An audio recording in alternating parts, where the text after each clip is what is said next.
On the 24th of October 1945, something amazing happened. Representatives of 50 countries met in San Francisco to draw up a United Nations Charter. This charter was ratified by China, France, and many others to bring the United Nations into existence.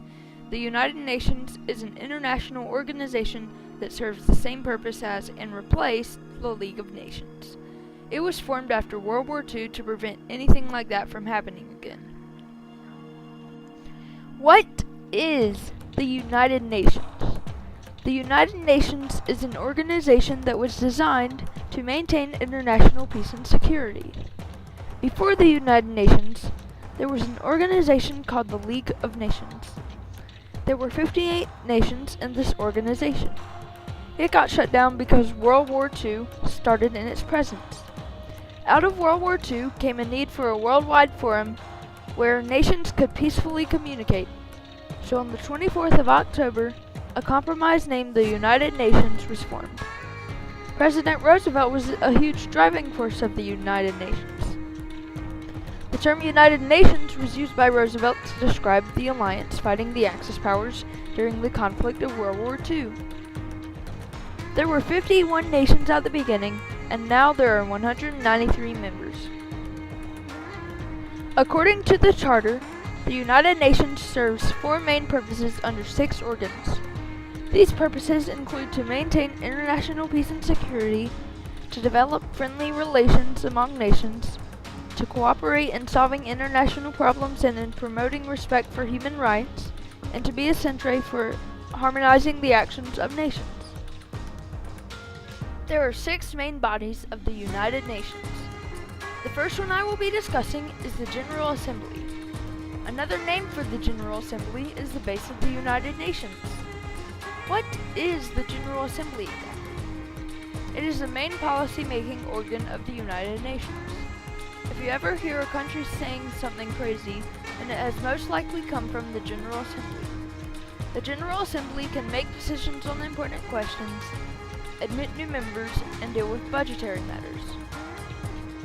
Next is the United Nations Secretariat or Secretary General. The Secretariat is organized in departmental lines, with each office having a certain action or responsibility area. Members of the departments work together to gain an understanding in order to complete the organization's daily objectives in all areas of the world. Then we have the United Nations Security Council. The Charter states that the Security Council is there to maintain international peace and security. Some of the functions are, but not limited to, take military actions against an aggressor, recommend new member admissions, and maintain peace and security in accordance to principles and guidelines within the United Nations. After that, we have the International Court of Justice. The International Court of Justice is like the principal judicial organ of the United Nations. Its functions are to settle in accordance with international law and to give advisory opinions on legal questions referred to it by authorized United Nations organs and specialized agencies. They also have the Economic and Social Council. This is at the heart of the system to promote the 3 dimensions of sustainable development. The Economic and Social Council's functions are, but not concluded to, promote sustainable development, guide operational activities for development, and work with civil society. Finally, there is the Trusteeship Council, which is the only currently defunct body of the United Nations. It suspended its actions on the 1st of November 1994, which was a month after its last trust territory gained freedom.